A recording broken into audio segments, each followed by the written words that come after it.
Everybody, it is Thursday, October 13th. This is a meeting, a special meeting of the Curriculum Committee of the Darien Board of Education. We have a couple great things on our agenda today. We are going to start with an art department update and move on to the selection of instructional materials. So I will start by turning it over to Dr. Chamberg first. Good morning, everyone. Thank you for joining us this morning. Thank you to Jacqueline Samus. She is our art department coordinator, K through 12. In our continued series of program updates and department updates, art is up next. We did not get to art last spring, so we're excited to hear from Jacqueline this morning. So I will turn it over. Good morning, Jacqueline. Thank you for having us. So we're going to start. I like to start with the good news things. So we had Sarah Jackson won the national winner for the Jim Hines Congressional Award. She was selected to work with Sean up at his office at Bridgeport and then went down to the Capitol and was there for about 6 months. She was very sad that she didn't get to go down to see her work in DC, but because it was closed, but her work was hanging there for about 6 months. That was our first round of good news, and then our second round of good news is back in July. We had a first and second place winner at the I3 art show. Charlotte Conference won first place, and Thomas Bivin graduated, won second place. This is an amazing art show. It's my favorite that we.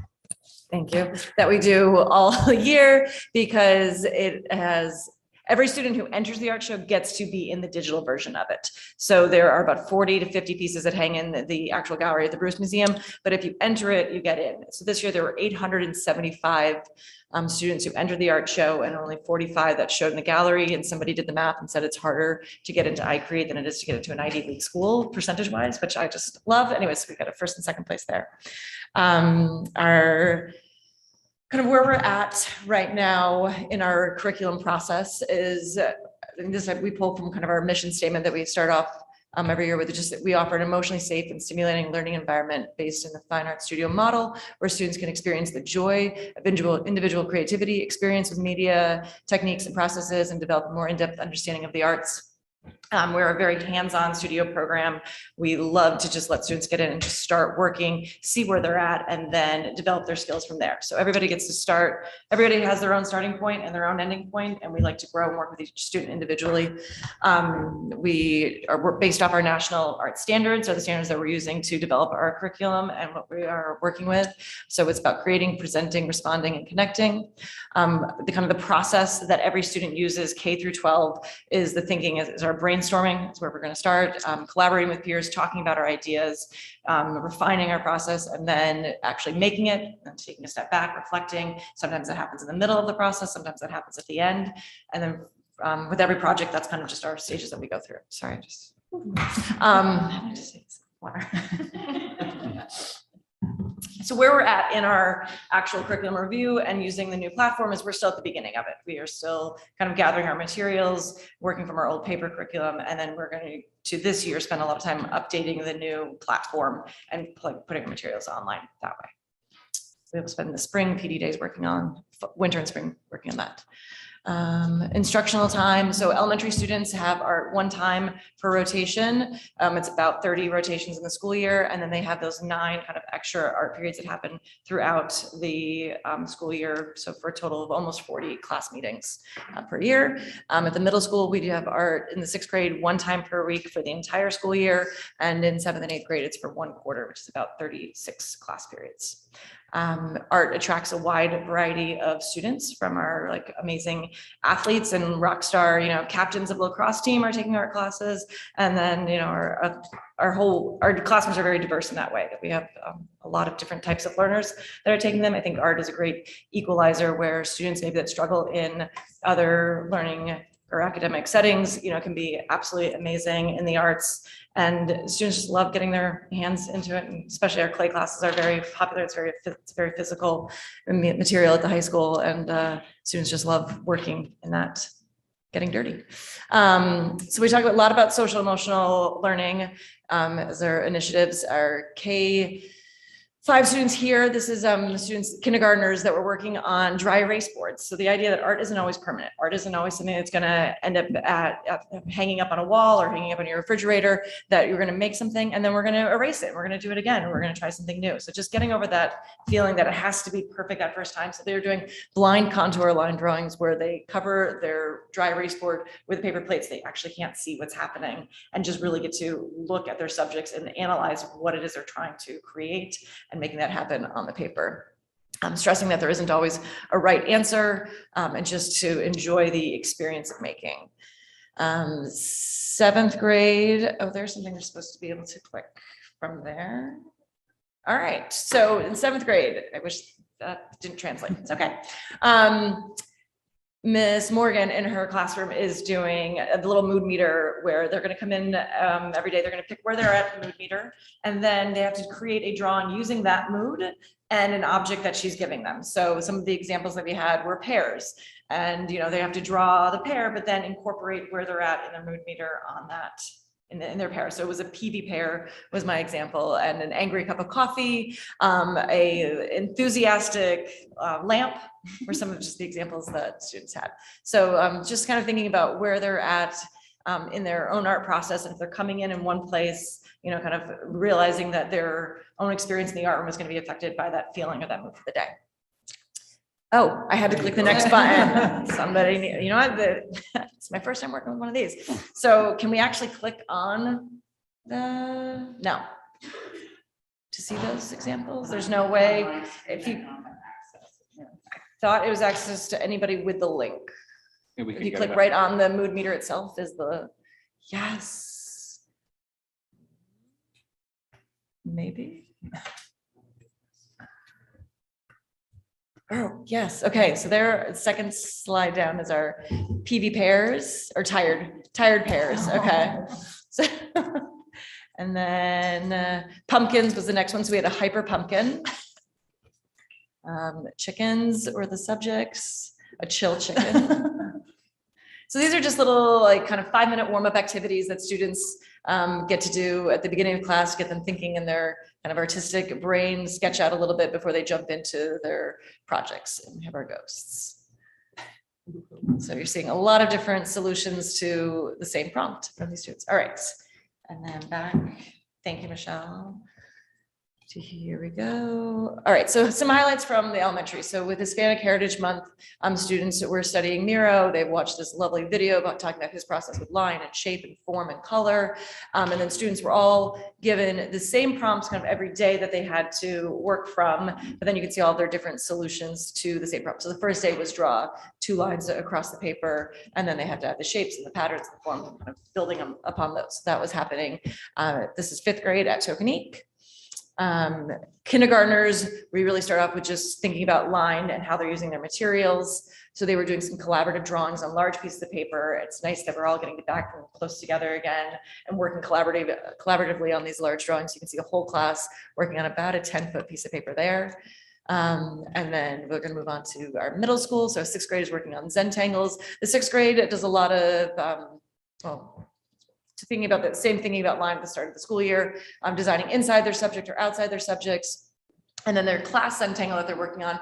These kind of class community projects happen at 6th, 7th, and 8th grade, where they are going to always have something that builds upon whatever they're doing on their personal project. And then it's the reward, not to finish first and kind of get to work on the class project, but to come up with something that's individual and unique and new for your class. And then you get to add your kind of piece to that class project. So if they were coming and came up with their own fully original Zentangle marker value, they got to add that to the class project that is the lower right corner. 7th and 8th grade does this with other materials and collage projects. You see those hanging around the school as you're going around the middle school. But the Zentangle will hang somewhere when it's done. But it's kind of a nice reward for those students who have finished and have come up with something that is completely unique in their own. Our 7th grade, we're doing some architectural and perspective drawings where they had to design a new community space that doesn't exist in Darien.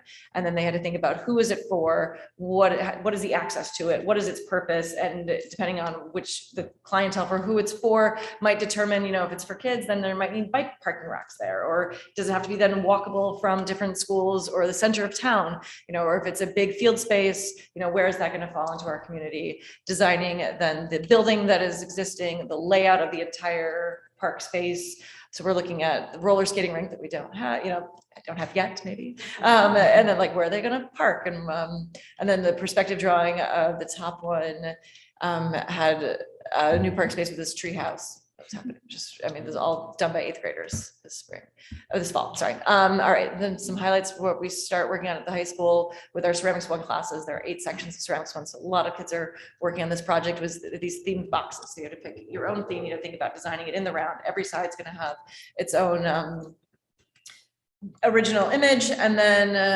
they're learning just those basic skills with clay of scoring and slipping and attaching 2 pieces of clay together, making it functional with this lid piece. So they're getting those into the glaze kiln now. And then lastly, here's our drawing and painting 1 students are working on impressionism and kind of thinking about lights, light value, color, and then capturing a landscape space. And those they've just finished up last week. So that is all I have for our curriculum updates. Thank you, Mrs. Samus. I appreciate that. A quick question about at the high school level. Mhm. Do you see that more students are gravitating towards the arts? You talk so much about the mental health of our students and Yes. the art being a very safe space and, Yes. maybe not as stressful as, the Yes. reading, writing, arithmetic. Are you seeing more interest? If I tracked our numbers of our enrollment over the last 5 years, I'd have to pull up that spreadsheet, but I believe we're about 100 students over and 100 students more currently this school year than we were 5 years ago. So sometimes that number is going to fluctuate and, my one year might be 25 over from where we were 5 years ago, but this year, based off of kind of the whole projection, I think we're about 100 students more. I think students gravitate towards the experience in the classroom and just that classroom culture and environment that's created. So even if they're not the most talented artists, they really just like being in that space. And that is a goal that all of our teachers have and that we talk a lot about, making every student feel known and valued in that classroom. It's a great opportunity to actually get to talk with the students. We talk a lot as they're working because it's just a different environment. We're not lecturing. It's not us directing it. So moving around and really getting to know those students, we know their interests, we know what they're doing on the weekends, we know what's happening at their home, that they got to talk, those little anecdotal things we can ask them about. That I think that is a culture that attracts the students to the classroom. Thank you for creating that. Yes. Other questions? Thanks, this is amazing. I can't believe those were done since the school year started. Yes. And I think I need to find an adult art class because Yes. I need this kind of outlet. Yes, it's Coloring books the just block aren't cutting it. schedule helps us so much. Just anecdotally, we love working in the block Good. because the hour and 40 or 20 minutes just is an amazing time where you can really get into your project, get focused on your project, take time to step back and look at what you're doing, put it up, and then get back in and keep working. So that revision and the analyzing what's happening is happening right there in the moment, and then they're able to keep working, as opposed to I'm coming in, I'm looking at it, I'm working it, I'm cleaning up, and then I have to, whole day before I get back to it. That's Again. great. That's good to know. Yes. With all that interest Yes. and all our students, Yes. are there enough classes or people? I feel like anecdotally, I used to hear that ceramics was so hard to get into. Like, do we have enough sections of So these? I hear that too. And I think the students create that buzz. I don't know who's creating that buzz. I believe every student that wants to get into it is able to.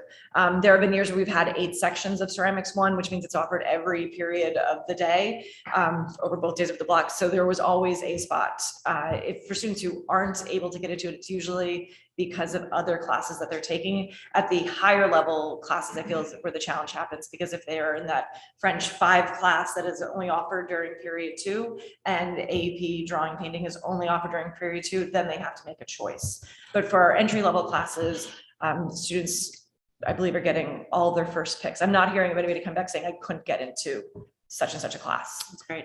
So I think we are offering enough classes. I also love the support that we still get for our advanced level classes that do tend to have smaller numbers than our entry level classes, and that those classes are still running for those kids. And do we have a few AP art classes? We have And photography? 5 AP art sections running right now. We have one section of AP 2D design, but it's through the photography avenue. We have 2 sections of AP ceramics, which is AP 3D design is the exam they're taking. And we have 2 sections of AP drawing and painting, which is either 2D or drawing exam, depending. Thank you. 56 different sections in total. Robust. Thank you. Yes. Sounds amazing. So I'm curious if there's anything that you think K to 12, is there something that you would like to change? Is there something you would like to revise? Where do you think, going forward, your focus will be? My primary focus right now is just getting all the great stuff that we are doing, that each teacher is doing, documented and into this new program, so that all teachers can access what's happening in the other, especially at the elementary levels, because there are 5 different buildings. So they can help and use each other as those resources and collaborate on lesson plans together that way. Is there something that we need? I would love to see the elementary schedule go back to the hour-long classes for maybe just the 3 through 5 sections. I think that is a place where those students could use a longer block of time.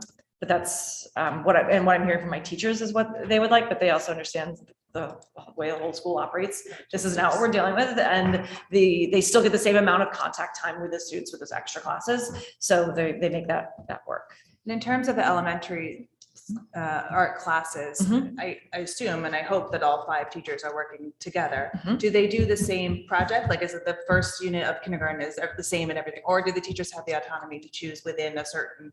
They all do something that's very similar just because of the progression of how it makes sense for working with students and their development and their fine motor skills.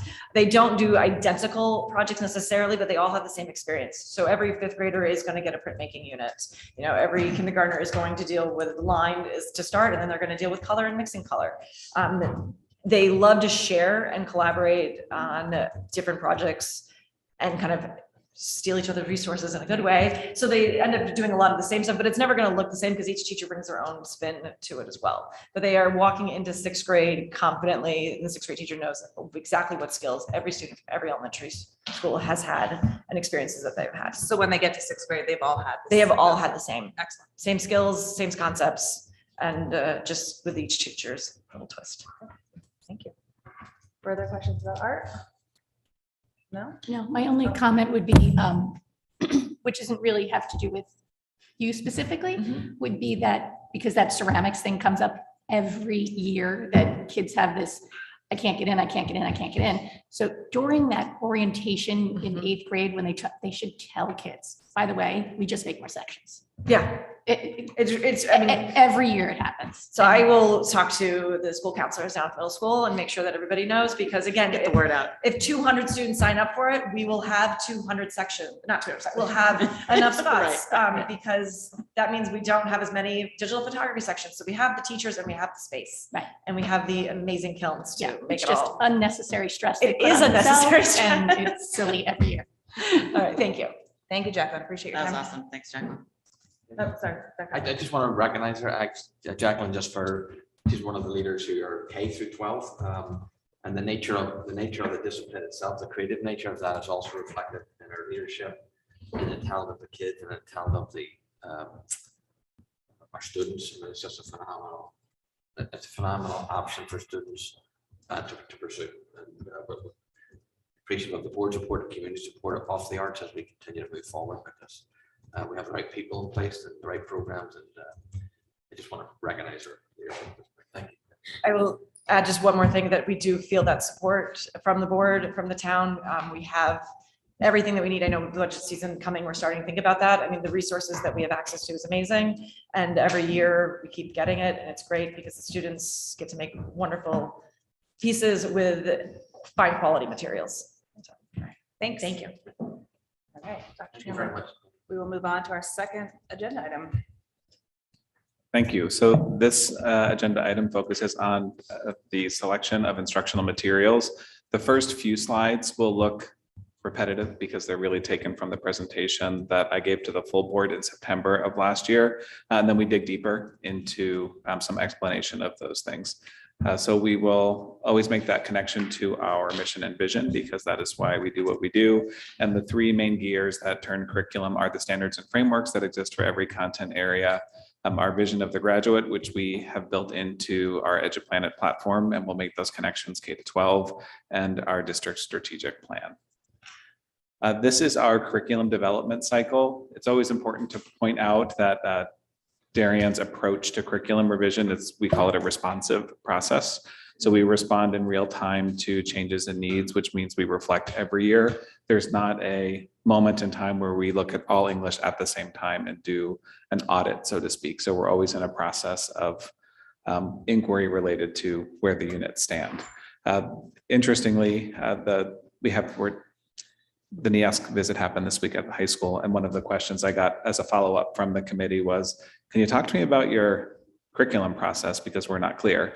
And as I've said many times, this responsive approach is not a typical approach. So I explained it, and they were very intrigued and interested. So I'm excited to see what they say about it. But the two big pieces that they commented on were reviewing the curriculum with administration and just changes in general to make sure that we're closing the loop. So we don't have curriculum people and teachers working on something and the administrators aren't aware of what the changes actually are. And they're really not changes as much as I tend to classify them as updates. So today, Julie Droller, Director of Elementary Education, Francis is our Director of English 612, our department chair, and Keith, our department chair for Social Studies 612. They all have a chunk. There might be questions throughout, so this might make more sense to ask questions as each person is going, because it might be too much to go back 8 slides and ask a question about that. So this is also the instructional resources piece of, I know we often call everything curriculum, and in my mind as a curriculum administrator, curriculum very much means the written, the taught, and the assessed. So I think of that as the actual content, not the big picture of teaching and learning. So we talked about this a bit last year. And then instructional resources. In our units of study, as we're working on the next generation of revision, we want anything that's a guaranteed experience that all students will read or interact with, no matter who the teacher is in any school, to live within the units. And then there's always those, I called them secondary sources last year. Being cautious of that term today because Mr. Keeler is going to talk about primary sources in the context of social studies curriculum, and it means something a little bit different. But when I'm saying secondary, I mean that things happen and in real time, because we're responsive, we might include those. And Mr. Keeler will talk about that as well. So we'll start with Mrs. Droller. So good morning, everybody. Oh, can you hear me? At the elementary level, our guaranteed experiences would be our whole class read alouds.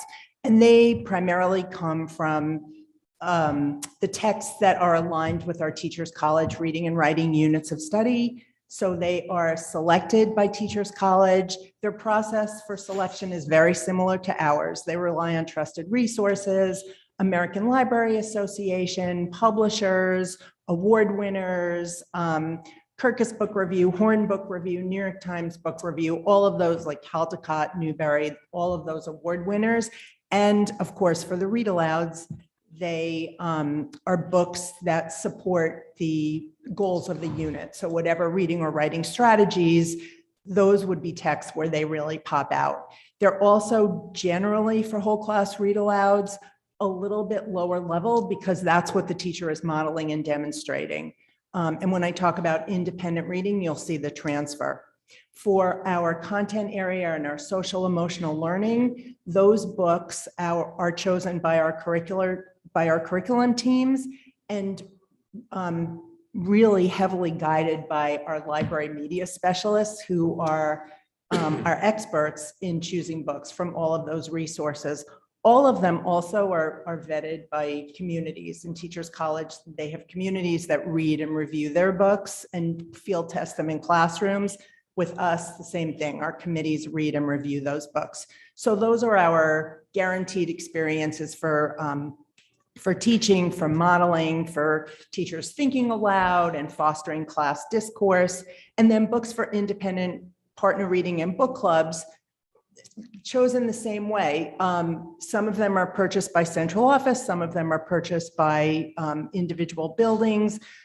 We purchased, Teachers College put together classroom library sets where they had a variety of genres, reading levels, interests to support the units of study. So those were purchased. We purchase award-winning texts, new books that are coming out. We're focusing now, as is Teachers College, on authorship in our books and wanting the books in our classroom libraries to be windows and mirrors. So where students see themselves in their lives and also learn about others in the world. So that is primarily where we get our resources from. And talking about the responsive curriculum, this is just one example of a unit that was developed based on feedback. Every June, we have what we call June feedback meetings, and we meet with teachers and we get feedback on what worked, what didn't work, what we need. So in 5th grade, there was a need for a social issues book club unit in reading. We had one in 3rd, 4th, and 6th grade. It was missing in 5th grade. We have an interpretation unit in the beginning of the year, but we were really missing something mid-year. So teachers identified that need. We established a plan for collaboration led by our TC staff developers so that all 5th grade teachers in the district in all 5 schools could participate in the development, but also professional development in content and instructional methods. So we determine our goals, what reading standards, we have vision of the graduate learning outcomes as part of that unit. We developed the curriculum together, teachers field tested it. We really did it across a few months where teachers tried something, came back, we made tweaks. We selected a shared read aloud, shared experience. We used a text called Front Desk by Kelly Yang about a Chinese immigrant that our students were reading. It's part of a trilogy, but they were reading it like very quickly and kind of passively and not doing the kind of work that we wanted them to do. So we used that so teachers could model think aloud strategies and also some note-taking strategies for kids. Really, really effective and engaging unit. And then we selected curated text, again, leaning on our library media specialists to appeal to a variety of interests and abilities of the kids in our class. So that was a really successful unit. Yes, we're talking about elementary. So I just have a few quick questions. You were talking about the shared a whole class read aloud. So does that mean, similar to what I asked Jacqueline, does kindergarten read the same, all 22 sections of kindergarten read the same read aloud in September? So every child is having that shared experience across the district, or is it chosen at the school level? Generally, it is across the district. Teachers can make tweaks if they want to, if they have a newer book. Sometimes there's something great that comes out that one teacher will be passionate about, and they generally share. So some of them are provided, but we don't say this is the only book that you can use because the world of children's publishing is so vast and it moves so quickly. Mm-hmm. So that was also, behind my question was how much is prescribed for the teachers and how much autonomy do the classroom teachers have? Because there is, at the elementary level, there are just so many options and there's so many new things. And so I like to hear that the teachers and so many books can provide the same purpose. Right. So absolutely, teachers have choice. Just a theme that will tie into that question is we try to send the message that we don't teach books. So a book is selected in order for students to develop very specific skills. So when we talk about a book, to us, that's not talking about the curriculum, it's talking about a resource we use. And we try to turn the conversation to, well, what do we actually expect students to learn as a result of interacting with this content? So that theme will continue. Could you just talk a little to when you talk about the 5th grade reading unit of social issues book club, just a couple examples of some social issues that are covered. I think you said the other grades have them as well, just to dimensionalize for us. Sure. In fifth grade, we talk about immigration, we talk about fairness, we talk about power, friendship, family, being inclusive, empathy. Thank you. Questions of elementary? No? I had one more, but I don't remember what it was. We'll come back. And we'll move on to Mr. Janesco. Okay, thank you. Well, and these first two slides are going to have some overlap with what Julie just spoke about in terms of classroom libraries and book club units. I will just say in terms of selecting our books for our classroom libraries at the middle school, so just like in elementary classes, teachers' classrooms are equipped with a multitude of books that are typically arranged by genre, and that's done to support our independent reading requirements at the middle school, 6 through 8. And the books that we find in those libraries, this may be surprising, maybe not, but a great number of them have just been handed down by teachers over the years, and you can tell the difference between them for sure. But we also, just like we do at the elementary level, will make purchases of what Heinemann calls shelves, which are curated by Teachers College Reading and Writing Project.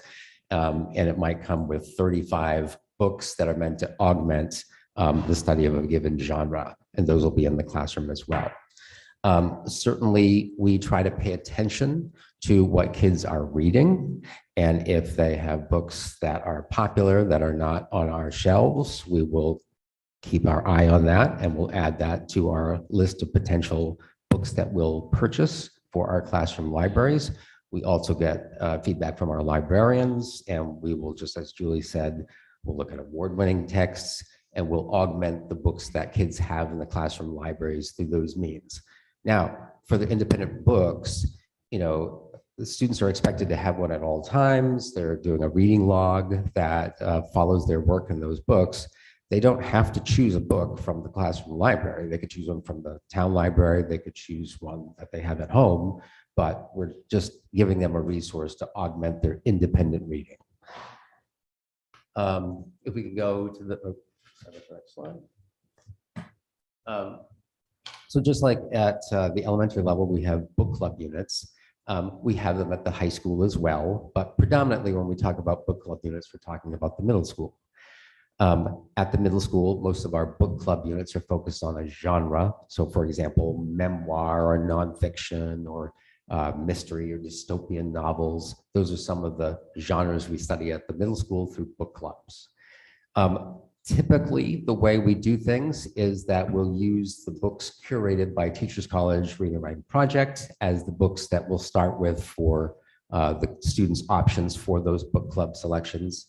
And over time, once we've implemented those units at a year or a couple of years in, teachers and sometimes librarians will offer some other books that will extend our learning of that genre, and we will have conversations about them and oftentimes make those purchases.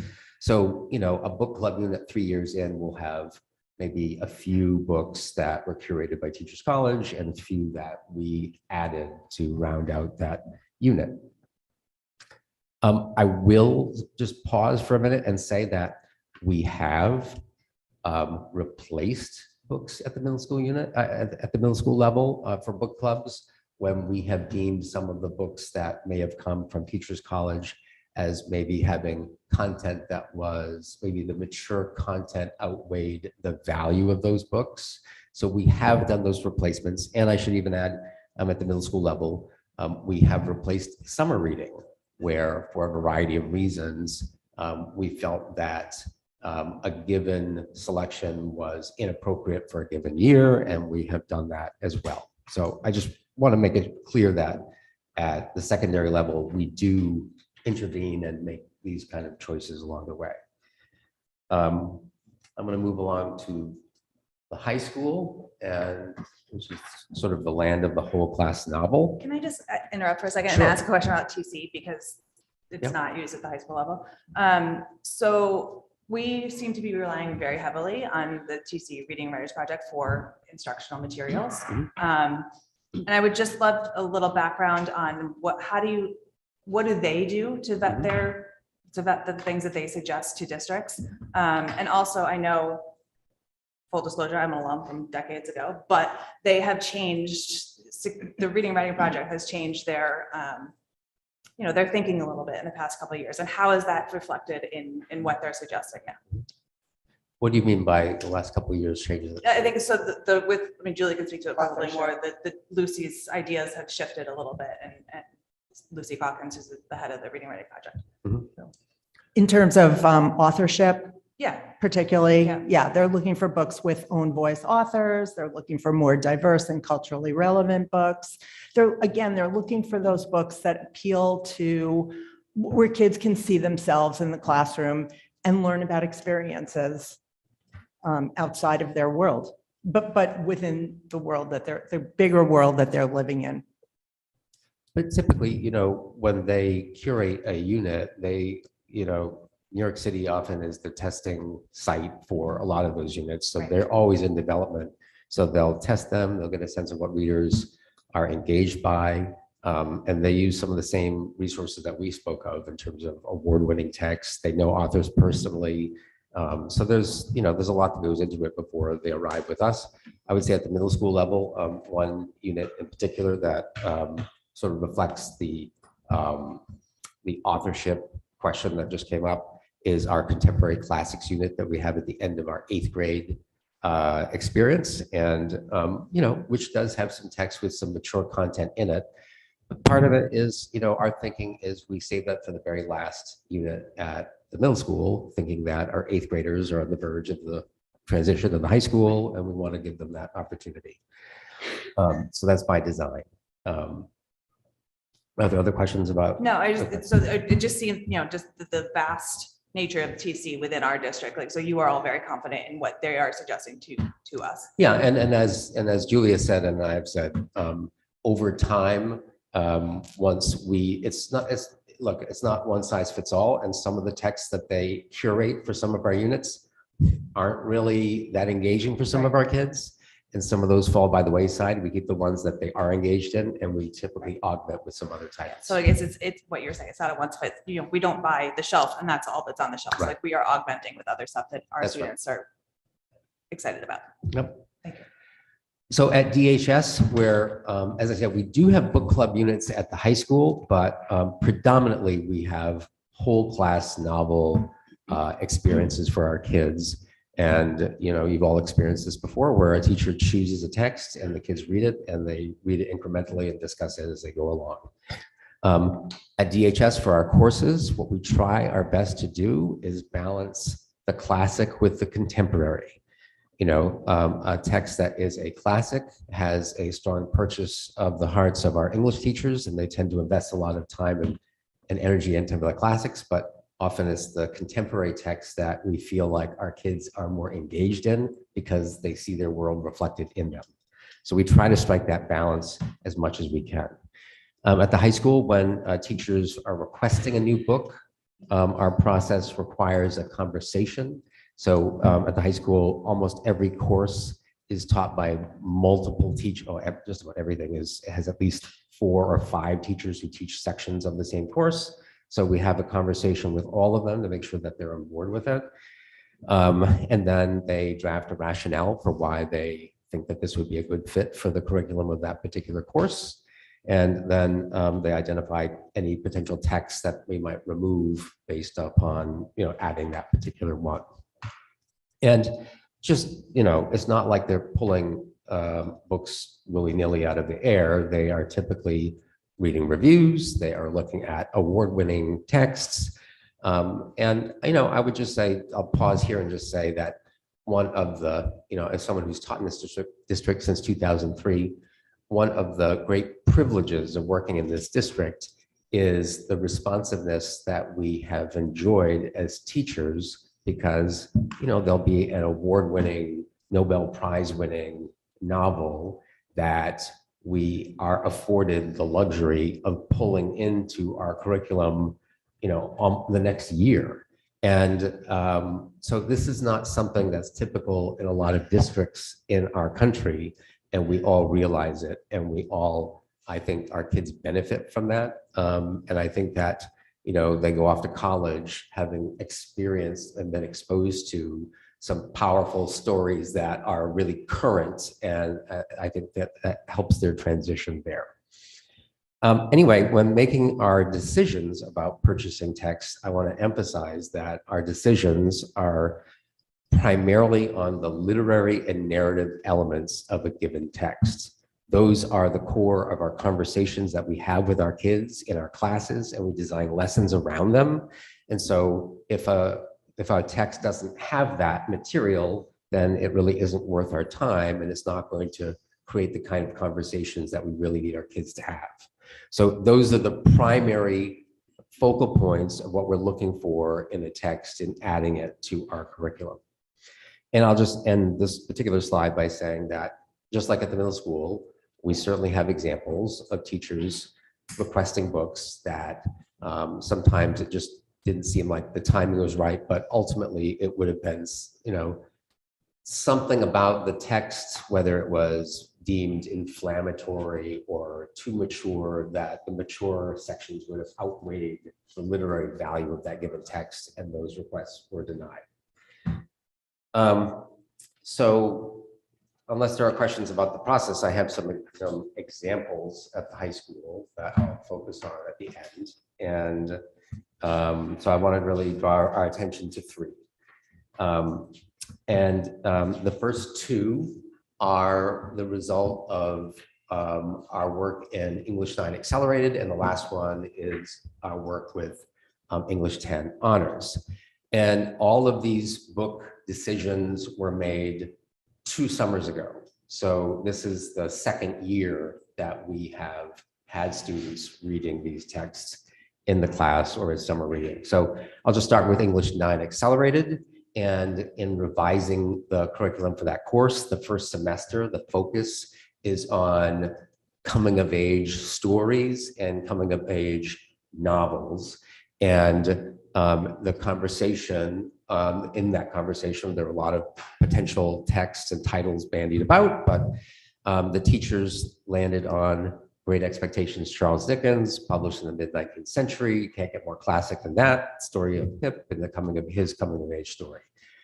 And, you know, as I said, we like to strike a balance between the classic and the contemporary. And so for second semester, the focus of the second semester of that class is trying to make sense of the external world and thinking about how myths and stories allow us to make sense of that world. And so the teachers landed on this book by esteemed author Salman Rushdie. I know you all know who I'm talking about. It's one of his recent publications, Haroun and the Sea of Stories. It's a magical realism allegory featuring an actual sea of stories that the characters are trying to protect throughout the text.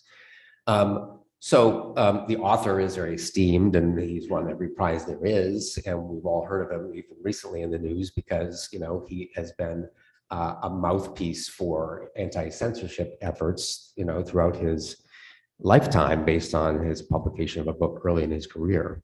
But, you know, that aside, it's not because of that, and certainly we selected this before all the recent events happened, but you know, that was our nod to having a contemporary text to balance out the classic for that particular course. But the main focus is on how those books engaged in the essential questions and themes of the semesters, basically. For English 10 Honors, so the essential question for the course is, how do multiple perspectives and ways of seeing give shape to our experience of reading a text? Okay, so multiple perspectives is huge in this class, and it's something that they encounter in the other books in that class. So after a discussion, we decided to go with a book by a very young and up-and-coming author, Eric Nguyen. The book is Things We Lost the Water. You've all heard about it because it's kind of brought about a lot of criticism recently that we've seen at some of our Board of Ed meetings. And I would just say that the story is structured so that each chapter represents the point of view of one of the three main characters. So there's a different perspective basically brought about by every chapter. Now it's third person omniscient, so it's not like it's told in the first person, but we do get the vantage point of the main characters through each of the chapters. There's a powerful water motif. You can kind of maybe make sense of that based on the title. The other thing that our teachers liked about it, and it was a selling point, was that whenever we can in 10th grade, we try to opt for something that has more of a world perspective, because we'd like to have kids who are taking world studies in the history department have a chance to bring some of that learning into their classes in English. So when we can, we try our best to do it. And this story tracks the sort of many years of a family that has to flee Vietnam in the fall of Saigon, and they wind up in New Orleans. And it's a story about the challenges that this family faces. This story has, recently we've seen that there is mature content in the book, and we have seen some aspects of that brought about in some of our Board of Ed meetings. I will say, I just want to point out, just so we're clear on this, this is something that we had in place, not this past summer, but the previous summer too. We didn't have any feedback whatsoever about the book the entire previous year. I heard nothing from any parent. I heard nothing from any student. And we have a unit at the beginning of the year that's designed around it. It's only been this year where we've heard some things. And just from my perspective, I've heard from one parent. I had one parent complaint, and I called that parent, and we had a very amicable conversation about it. I really appreciated the perspective of the parent, and I tried to explain the best as I could how I'm presenting it to you, how we made the choice. And, so that's where I'm coming from. There have been, some other folks at the Board of Ed meetings, being critical of this novel, and I get it. But it's not been levied directly at us. And all I can tell you is that if we eliminated every book in our curriculum at the high school with mature content, we'd have probably 5 books that remain. I have for you today, if you'd like, I came prepared with some passages from many books that you know and love that we teach at the high school that have extremely mature scenes that you can look at and just understand that those are scenes that all of our students are encountering all the time at the high school. They've encountered them for many years. And, we don't focus our lessons around, let's look at the F-bombs in this particular passage. And, but we talk about perspective, point of view, and we try to channel it in the, sort of literary devices that are employed by the authors throughout the text. And, I think, you name it. And the book has been challenged or banned for these kind of passages. But, once again, we have been privileged to work in a district that has been very open-minded about these books over the years, deeming them as good for students to encounter before they head off to college. I will say, because I just want to say one last thing, and I expect there'll be questions and comments about at least this book. I have a feeling. I mentioned there were multiple perspectives reflected in it. I will say that one thing is very clear about it is that one of the perspectives, one of the boys in the family in the story comes out as gay. Now, we don't have a lot of books at the high school that feature that sort of, development in a character. So that's new. And, I would imagine that maybe less the kinds of passages that parents have pointed out at some of the board members at the board meetings. But, I have a feeling that dimension is part of the reason, or maybe a large part of the reason why there is some challenges that have been made about the book. I just want to make sure that was clear so that we're all on the same page. And I welcome any questions that you might have about any of these things that I've been going at. Quick ones, Francis, do you know how many parents reached out to the teachers of 10th grade honors English or Mrs. Dunn? I can't speak for Mrs. Dunn, but she probably, there's probably no doubt she would have contacted you. alerted me Right. if she had heard from someone. And the teachers would have all, anytime any criticism is levied about one of our instructional resources or one of the novels, all roads will lead back to me eventually. So I have heard nothing from our teachers on this. And in general, that would be the recommendation, right? If a parent has a concern about an instructional material, to reach out to a teacher as the starting place? Yeah, I mean, I guess, look, I don't, certainly the way we normally do things as department chairs, if a parent has an objection about something happening in a classroom for their particular student, then typically we want them to reach out to the teacher to have that conversation first. Although, as you might guess, many parents reach out to me directly and I try to facilitate that conversation, and then they might wind up coming back to me.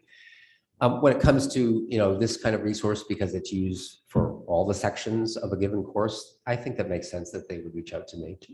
Understood. Thanks. And just to build on that, so some of the emails that the board has received about this book have come from children or parents of younger children that you may not have a 10th grade honors student or a student at the high school yet. If those parents, if younger parents are concerned, you're welcome, you are happy to chat to them as well, correct? Okay. Yeah. And listen, it's not, our teachers are well aware, the entire department is well aware of the criticisms that have been levied about this book. And I want you to know that, these books are not etched in stone. It's very fluid. We change. I can't think of a year that's gone by that we haven't made a couple changes in summer reading. And none of our books have a permanent status at the high school. And we always take these things into consideration, and we will certainly continue to have conversations about it. So I don't, we're not trying to inflame the community with any of our book selections. We're doing things that we think are in the best interest of our students.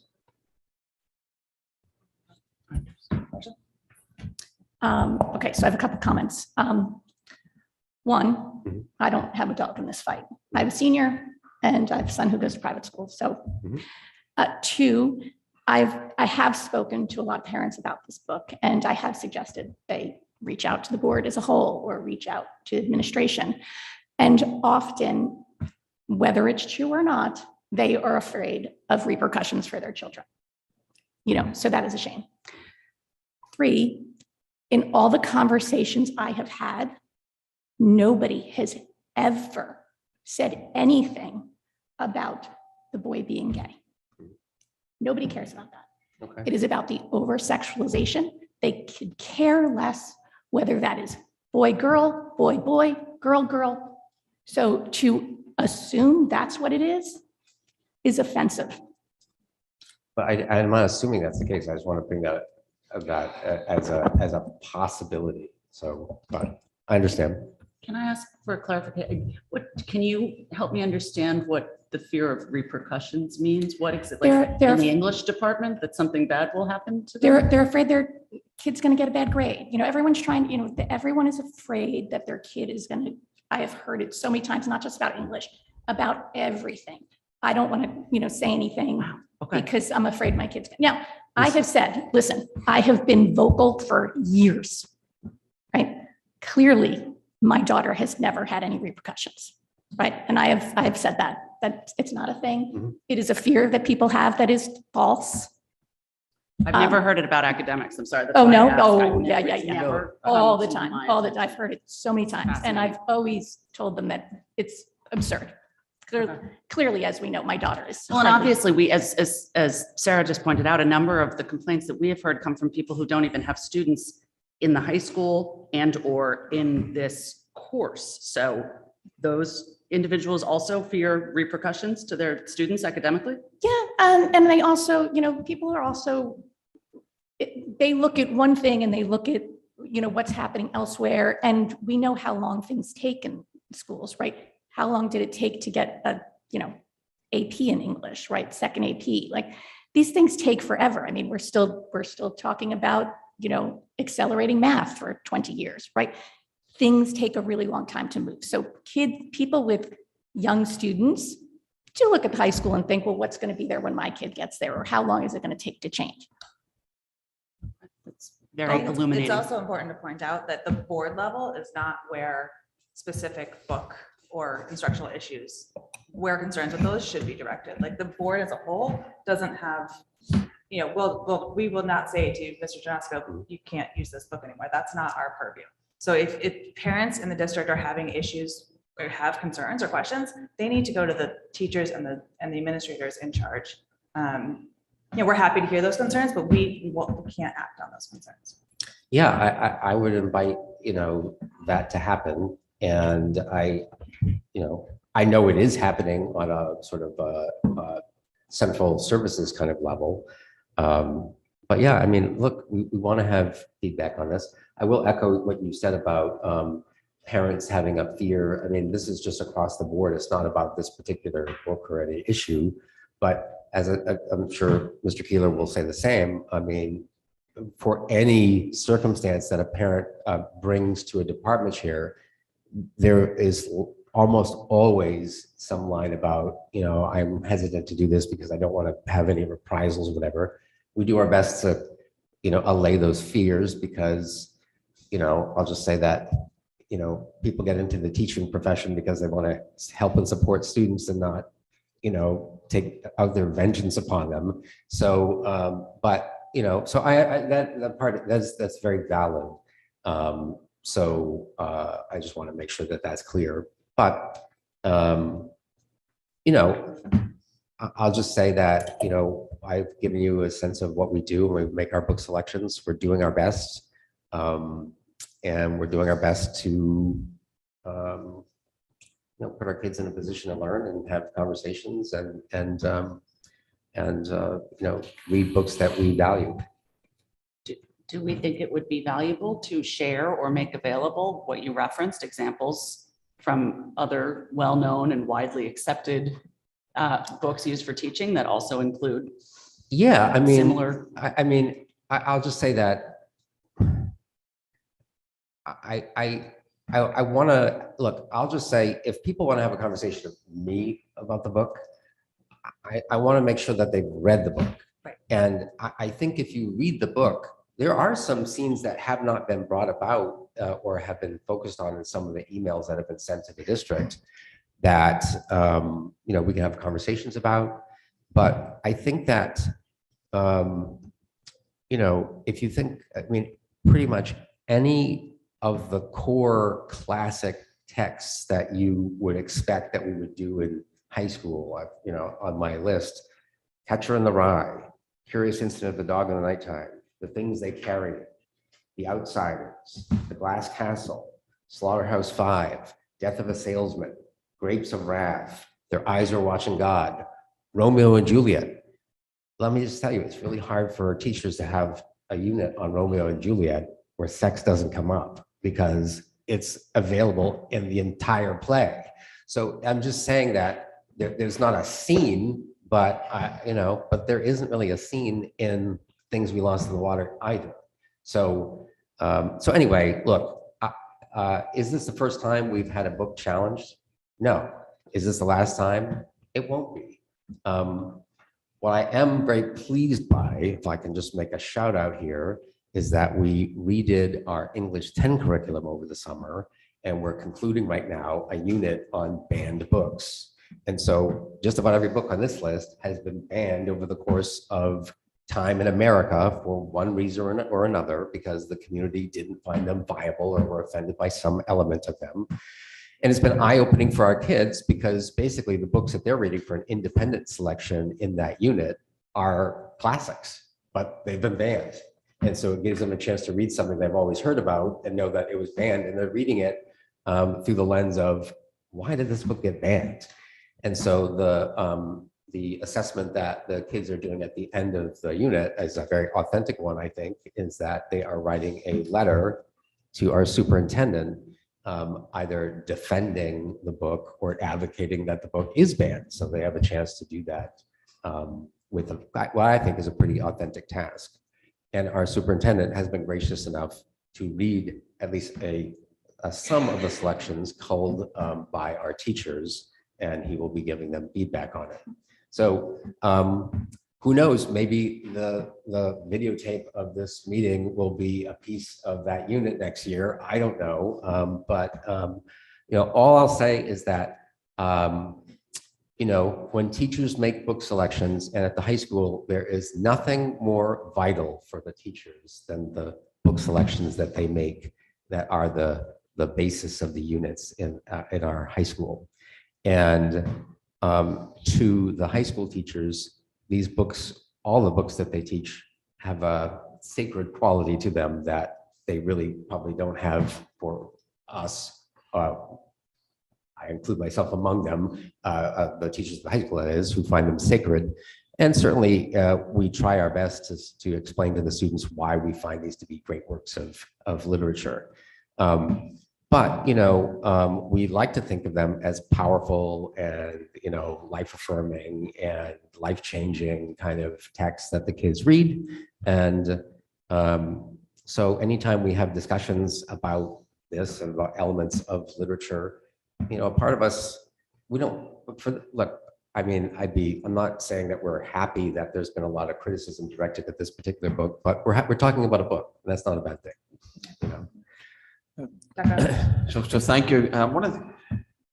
I think one of the things we would all agree, our town would agree, that one of our biggest assets next to our students, and the biggest difference that will make a child's life in terms of learning, is the actual teacher in the classroom.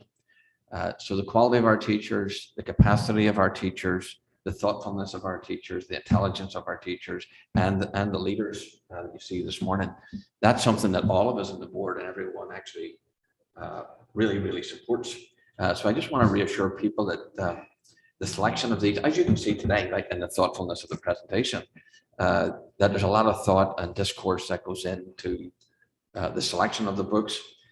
I would also say they're not mutually exclusive. Like, we're not tone deaf, and neither, I say that very respectfully, and our department chairs, our leaders aren't either. Right? It's not as if whether we have had discourse over selection of social studies materials with Keith or Francis, English materials, we'll always, even if it's a discipline issue, right? And let's say we didn't agree, we would also always sit down professionally and in a current way reflect upon the feedback that we're hearing. I would say that one of the tenets of the community could be that they're afraid of what would happen to their student or whatever that means, right? I don't think that's unreal, an unreal sentiment. But it's also a culture that I think we have to continue to work at, because otherwise it just swirls. And the professionals who are actually delivering the content don't have a chance to actually share their perspective. And it may not be a mutually agreed outcome to that, but minimally they have to have the opportunity to do that. And anytime we can continue to support a culture where, based on trust, these are professional people, right?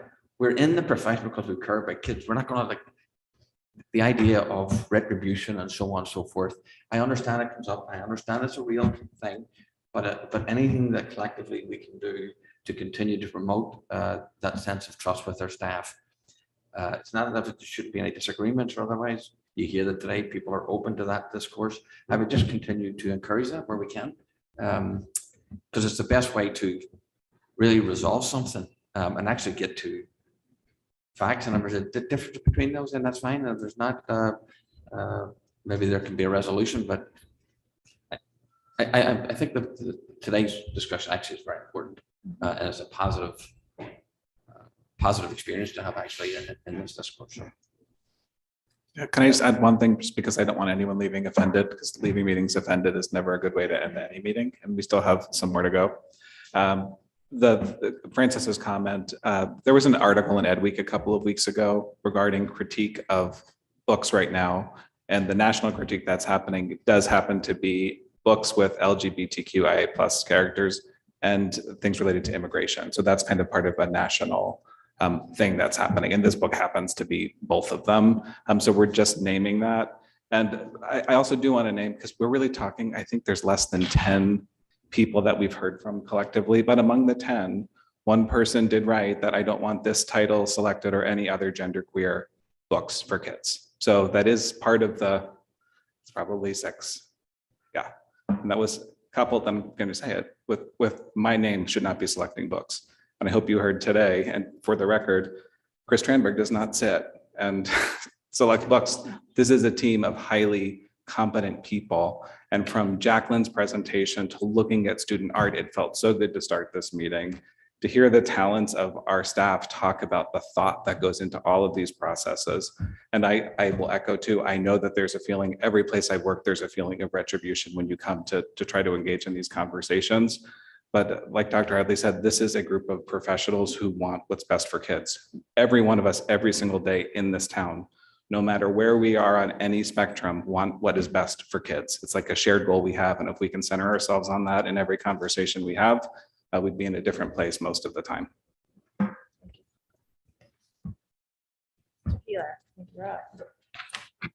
Okay, good morning, everyone. So I will maybe start by saying that a small shout out to Jacqueline and the art department for beautifying our buildings too. I feel like I kind of wish that we could hang history papers around the building the same way and it would have the same impact, but I don't know that it would. So I'm going to talk about the selection of resources that we use on the history side of things. And the closest thing to our a whole class novel is really the textbook selection process that we might go through, the textbooks that we would use. When we're selecting a textbook, we start really by identifying a need, and that need can come from a number of different places. It could be that we have a text that's outdated, or there's new scholarship in the field, new research. Recently, in the last few years, we replaced our psychology elective textbook. The science in there just wasn't up to date and really needed to be renewed. We're in the process for this coming budget that we'll be submitting very soon, looking at AP. We've finished really looking at AP European history textbooks. And so that came about, the book that we had was older. We wanted to make sure that we had something that was up to date. Standards and frameworks change over time, and that can also be a really important driver of when we need to look for a textbook. So once we've identified that need, then we have to gather samples. And there are a number of publishers who will send us things freely and send us samples unsolicited. Other times we'll reach out and say, here's the class, here's the topic. Do you have anything that might be available that we could look through? There are some texts that are really widely published for particular areas. Those we would certainly ask for. We also can work with our other DERG and regional colleagues. So next week I have an opportunity to attend a social studies department chair or director meeting at CES, and that's a great place just to exchange ideas. I can ask, this is the text that I'm looking for. This is the class that I'm looking for. Do any of you have any suggestions that I should look through? And that's a really helpful group to work with as well. And anytime you attend professional conferences, there's always lots that's available there. The companies, I think, are pretty quick to send us samples and also give us online text that we can review as well. So once we actually get our collective group, what we're going to start by doing is really looking to see how aligned is the content of the textbook with what we really need it to be. I think I heard it said before by one of my colleagues that, these books don't drive the curriculum, but they serve to support what we're doing. And so that's really the first important question we ask is the content aligned? We look to see, is the text rigorous and complex, but also making sure that it's not too rigorous or too complex. It has to be appropriately accessible for the students who are going to be in that class. And then also, especially now, more so than before, I think, we have to consider things like, is there an online version? Do we want the online version? What does that look like? Are there other supplemental resources that might be really useful for our classes? Do we need those? What's the cost of it? Once we go through this whole process, we ultimately land on the text that we want. It gets submitted in our budget request and makes its way through the budget process. And then we purchase as the budget rolls over at the end of June into July every year and gets ready for the next school year.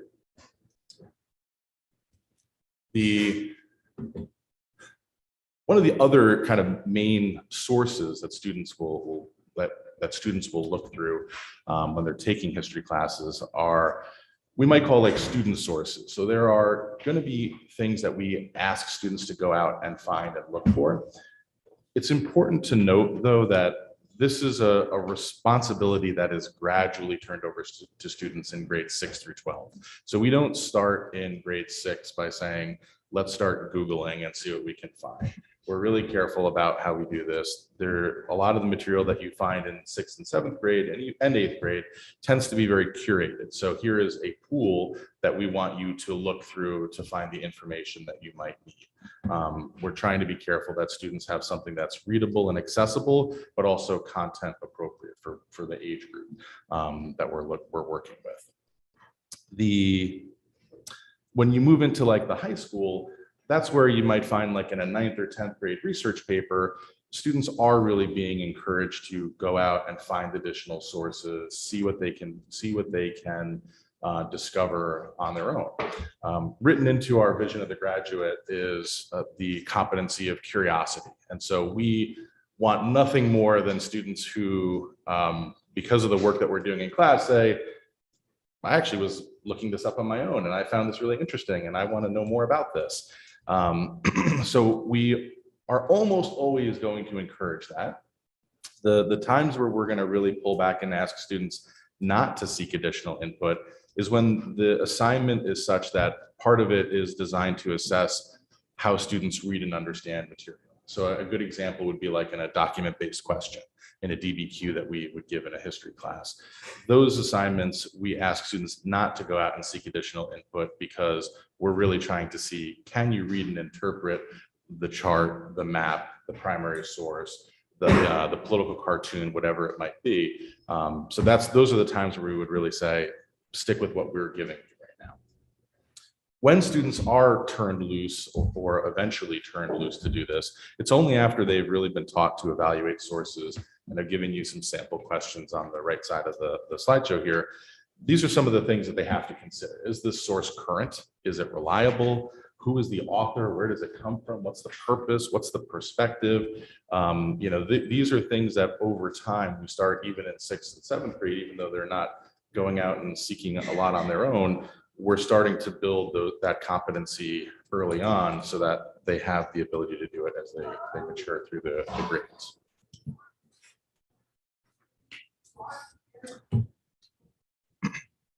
One of our other main readings that we work with students on, particularly in our history classes, is primary sources. This is what Chris had mentioned before, the distinction between primary and secondary. In the social studies world, when we're talking about primary sources, we're talking about artifacts that were produced in a specific time period, the time period that we're studying. Oftentimes it's pieces of writing, but it doesn't have to be necessarily. These are really the basis for our history classes. They are, even if we're not reading all of them, which would be impossible in our classes, the secondary source, the article, the documentary, the textbook is based on somebody's reading of those primary sources. So we do want to give students the opportunity to explore them. They're incredibly interesting, they grab attention, and they are really what allows us to explore critical thinking and push critical thinking with students. You really can't have even a text, a primary source that presents as unbiased or seems unbiased, has some degree of bias in it by virtue of what was included, what was not included, what was the order, how were things said. I mean, to name just a few. So it's really important that students learn over time to explore these primary sources and understand a lot of those same questions. Who wrote this? Why did they write it? Who did they think was going, if it was a piece of writing, who did they think was going to be able to read this? Why would they have said what they did? And when we really start to explore that, that's where we're able to develop a lot of nuanced thinking. Going beyond just the simple, what did the author say, is where our classes really get interesting. And that level of thought is what we're pushing students to do. So the primary sources are incredibly important. We also try to be really careful that we vet these for students as well. They have to be something that is appropriate for their age and the content that's being presented. They also have to be relevant. There are plenty of things that I've found over the years that I felt like really did a wonderful job of making a point or illustrating some idea or trend in history, But the problem was that the text was way too hard or way too long or not practical to use with students. And so in those cases, we simply wouldn't use them. So those are some of the things that we tend to go through and think about as we're working with students on this. And again, I'll just close the primary source section by saying, this is really one of the main areas that we work to teach students to think independently, to be critical consumers of information. And although we may do this oftentimes in the context of historical pieces, it will serve them very, very well in their lives where there is just so much information that they're exposed to. And lastly, as teachers, as we're trying to figure out where do we go to find this information for students? How are we going to incorporate readings into our classes? We have a variety of places that we can turn, that we can work collectively. Some of these, like the national awards, are more fitting for my English counterpart here. But in terms of what the district uses, we have library databases that are incredibly useful. These are helpful to teachers to find information, but they're also helpful for us to direct students to. And we have some really outstanding databases that we have access to. There are other district resources. They vary a little bit from school to school, depending on the age of the students, but these provide us with article kind of periodical type publications that are really useful and really can illustrate points well for us.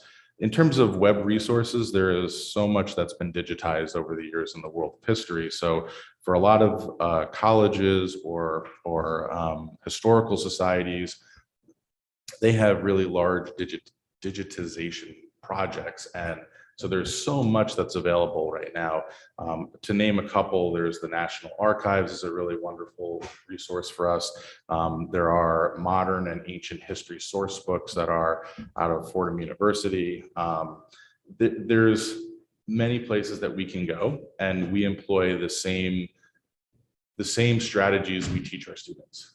Where is it coming from? Who's the author? Why was it published? And we have to hold ourselves to that same standard that we expect our students to use when they're doing work for us. Lastly,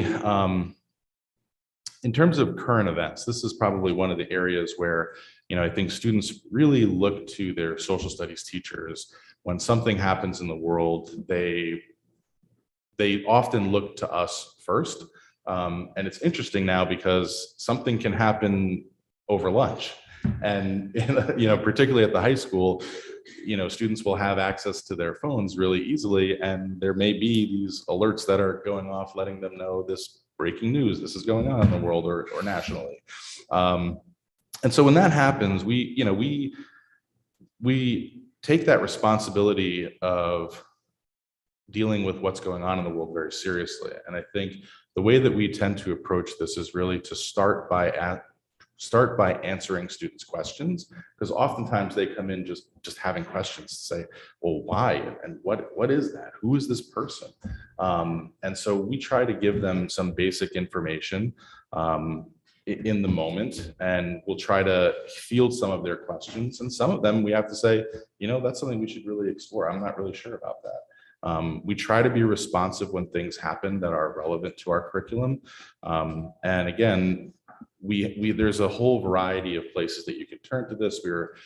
Some of us were talking at the outset of this meeting how great podcasts can be. There are certainly digital texts that we can look at, articles from current news organizations. There are written ones, there are short video clips. Some of those can be useful to use with students. We vet them, and we also share a lot. There's a lot of collaboration in the context of current events and throughout everything I've just talked about. One of the strengths, one of the things that I have the pleasure of talking about when we're hiring candidates is typically they'll ask, well, what is the department like? And I have an opportunity to sing their praises and say, this is a really talented group of teachers who take their jobs very seriously, who care for the disciplines that we teach and really want to bring that to life for students. And that comes through in all of the formal and informal ways that we collaborate and work together. So I think that brings it to a close for me. Thank you. I'm happy to answer any questions that you all might have. Just similar to what we talked about with Mr. Josko, when people have concerns about whether it's a document passed out in class or a resource used, do you want to be that person? Should they go to the classroom teacher? What do you suggest? So my door is always open. My email is always open. My phone is always open. I'm happy to be contacted. I often think that contacting the teacher first is best. I just think they're going to be able to really give a sense of, here's what we were doing in class. Here's why we're using it. I certainly can do the same thing, but I feel like it fosters a good relationship between parent and student.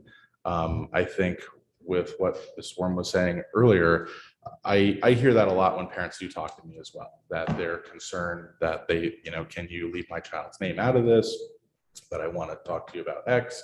And I try to reassure them as much as I can that, as Dr. Tramberg said, nobody gets into this profession because we're eventually wanting to be out for vengeance. We get into this because we want to help our students and help them to grow. And I look at all of this parent interaction as parents who want the best for their kids and have a concern in some form or another that their kids get good experiences and that they have a helpful time in school. And I can very much appreciate that being a parent of 3 myself. So I welcome it, but I would say initially I would reach out to the teacher. If that feels unresolved or you didn't get it didn't help, then by all means reach out to me. And if more comfortable, then my door, email, and phone are open. Thank you. Any questions? Just one, and I definitely learned something today, but for both of you, thank you for the very thorough presentations. Mr. Josko, we got very focused on yours very quickly. So I did want to back up and say it's very helpful. And I look at the curriculum today and I'm so appreciative of how far it's come from when I'm pretty sure I read Charles Dickens year after year after year when I was in high school. So it's nice to see how contemporized or well balanced things are today. I was just curious for the both of you, has the process changed much in how things are selected? And if so, what has led to that? And if not, then it hasn't.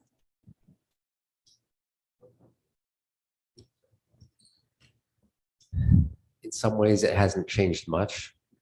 In some ways, it's changed tremendously. So I'll get at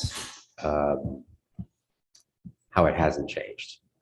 And as someone who has the vantage point of being in this district since 2003, the way we put forward book requests for the high school, I can only really speak to the high school, I didn't do the middle school in those days. It typically comes at the end of the year when there is a time crunch. And from my vantage point, we have to go through the process fairly quickly when making decisions, because ultimately we want to get the books in the kids' hands come September, and that doesn't happen overnight. And there's a lot of books that we wind up ordering, not just new books, but predominantly it's just replacement texts for ones that we've lost or were wrecked from the previous year. So just as an aside, I do think that I could tell you that we're going to have a conversation at the high school about streamlining that process. And we're going to do some reflecting on when we do certain things, because, as much as I think it's important that we, make these decisions based upon the curriculum, I empathize, I get what the parent response to a book like this, but if they don't have the context of what we have in the other books that kids are reading, and part of the reason why is because they've heard the titles of these books so many times over the courses of their lives, or maybe even they read and forgot that these books also have passages in them that if I isolated just those passages, any parent could isolate those passages, send emails to Dr. Adley and Dr. Tranberg, and we could be looking at removing any book from our curriculum. I think the thing that's changed, if I go back 2 years, when in the spring, when we all had the pleasure of leaving the building for the pandemic, that was also a year, you understand me? That was also a year where Mr. Keeler and I, that was in the wake of the George Floyd murder, and we had students, both past and present, they facilitated it, but we joined them for meetings on ways through which we could make our curriculum more contemporary and connected to the world today. So those are present students that we had and alumni who were frustrated by what we already have in place because we're not having the conversations that they thought were important in the world. The following year, I had a group of students, this is 2021, I had a group of students that basically had a club where they were studying the curriculum of the English department of high school, and they were critical of how we weren't progressive enough for those. These are students now, and we had meetings with them over the course of the year. We tried to show them that, these are the writers that we talked about. We kind of did a similar thing to what we're doing today with students. So we hear things from both sides of the, conversation, the national conversation about which books are most appropriate for our schools. So I would say there's a heightened awareness of, the book selections that we're making. But I want to say that this isn't easy when it feels like we have voices from two sides of extreme poles criticizing the choices that we're making. And it's really hard to walk that midpoint line and make it all come out right. So, so that's a little bit of context to what we're going through right now. I think what I would say is that we, as a department, with some of the smaller sources that we use, we really try to be, meaning not like the textbooks, which are set and around for years. We really try to hold ourselves to that, as I said, the same standard that we hold our students to make sure that, we're checking to see where did it come from, who's the author, what's the point of view being expressed, what's the relevance, perhaps most importantly, what are we doing with it? It's hard to avoid that exposure to bias, so it's important to name it and bring it out so that we can understand it. So I guess I don't know that anything has had a dramatic change as much as that has become more of a focal point of our discussions as we're in PLCs and department meetings on PD days, and we have collaborative time and we're looking at sources and the work that the material that we use with students. That's something that I think we talk about more now, I would say. It's not to say that we didn't before, that we didn't care before, but it's something that is maybe more in the forefront of our thinking, I would say. And I think the consistency is always maybe what's the same is making sure that we're finding resources for students that are appropriate for their age with the content that we're exposing them to, as well as giving them an opportunity to develop the skills that are essential and that we teach in our classes. So it sounds to me, correct me if I'm wrong, that the inputs and the variables have maybe grown in complexity and number, but your process for sorting through all of that information and the way that you work through it has remained mostly the same. Is that a fair characterization? For us, I think that's quite fair. Okay. And, but I would say, I love the way you put it. And with that rise of complexity, I think to meet the challenge, we're going to have to figure out a way to have more steps of our process so that we can, I'm not saying meet complexity with more complexity just for complexity's sake, but I do think we have to respond by reassessing how we do things. Yeah, we are looking at all of those processes right now. And one of the big steps we're taking is a more interdisciplinary approach, because you often get feedback from other colleagues not in your department area who come in with the lens that can be really helpful in making those decisions. So that's the work of our curriculum leadership team this year. I think I always like to true back up to our vision, which is preparing all students today to thrive in a changing world tomorrow. And it sounds to me, from what you said today, that you're doing that in a very thoughtful way and that you're thinking hard about what our students will need when we launch them into the real world after they graduate. So I think, thank you for being thoughtful from Julie all the way up. Like it's clear that it's being done not willy-nilly. Thank you. Dr. Ellie, you want to add anything? Or? No, I want to thank them for their candid discourse and for their leadership. This is, again, we recognize the leadership, we recognize the talent of our teachers. This is a time where you lean into that. You can't just be selective around it. And but they're also, again, very inclusive in what their thoughts are and so on. Yeah. So thank you all for being here and for sharing your thoughts. Can I just share one other thing before, just because you brought up PC, I just want to praise you just of the development for the pre-K to reading programs from the state. There were 6 programs that were selected. The initial list doesn't have TC on it.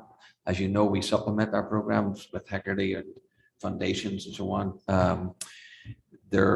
They're developing a waiver process for districts. There's many districts are all around us and further across the state that use TC. So they're developing a waiver process, and I'll fill the board in a little bit more, but we'll be participating in that. Thank you. Thanks. We move on to public comment. Is there anybody in the audience? Good morning. Mr. Sini has his hand Oh, raised. sorry, I can't see that. Do you want to be in the room? Yeah, should we, well, we'll let John, go ahead, John.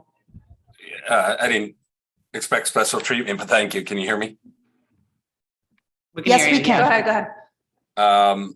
So I appreciate it. I just wanted to log in appreciative comments as well. I think when we envisioned this committee, we wanted to see, transparency of discussions around curriculum like this. And I just, applaud us all for having them. And again, just a heartfelt thanks, getting deep into the content this morning and really having that conversation that I think a lot of parents will appreciate as we move this committee forward. Thanks, Jeff. Good morning. My name is Deborah Ritchie. I live at 16 Stony Brook Road South. I am the co-chair of the Council for Darien School Parents, but these comments are my own. Again, they are my own comments. Thank you.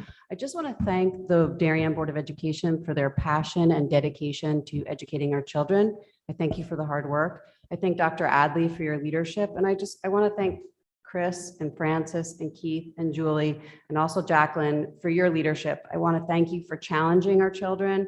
I want to thank you for your passion for education, your thoughtful approach. I appreciate it. My son is, in full disclosure, he's a 9th grader and he's reading Great Expectations right now, and he is loving it. And I am loving being part of that process with him and going back in time and revisiting a classic that I loved. But I am also appreciative of the contemporary choices that you have, because it is exposing our children to different perspectives and current perspectives in our world. And also, we just wrote a great essay about Alexander the Great. So, in that Western Civ class that we all dread. But I just want to really say how grateful I am as a parent for all of you, because of you, our schools are fantastic and great and the top in the state. And I just want you to know that I appreciate you. Thank you. Thank you. Anybody else? Are there any other hands, Michelle? There are no raised hands. Okay, may I have a motion to adjourn? Oh, almost. All right.